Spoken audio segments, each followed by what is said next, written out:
Global experts say, China's high-quality development in economy benefits not only itself but also the whole world. Națiunea chineză contribuie cu 18% ca rată anuală a creșterii economice la economia globală, iar în ultimii ani chiar până la 30% este această contribuție excepțională a Chinei, care o face să fie în acest moment un principal motor de dezvoltare a economiei lumii.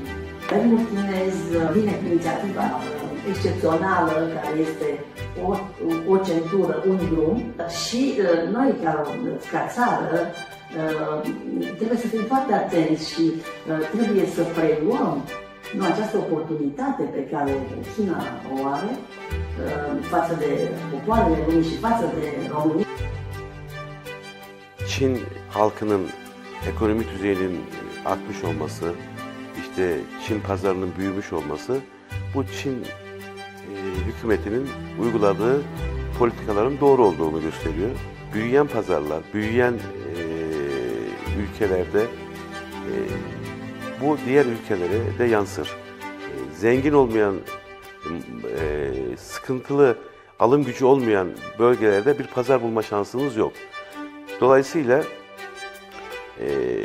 Çin'deki bu gelişmenin Çin'le ticari ilişkiler yapacak ülke ve firmalara faydalı olacağı kesindir. Bu gelişme Çin'deki firmaların da dünyanın diğer ülkelerinde yeni pazarlar, yeni yatırımlar yapma imkanını verecektir ve bu karşılıklı kazan-kazan mantığını doğuracak.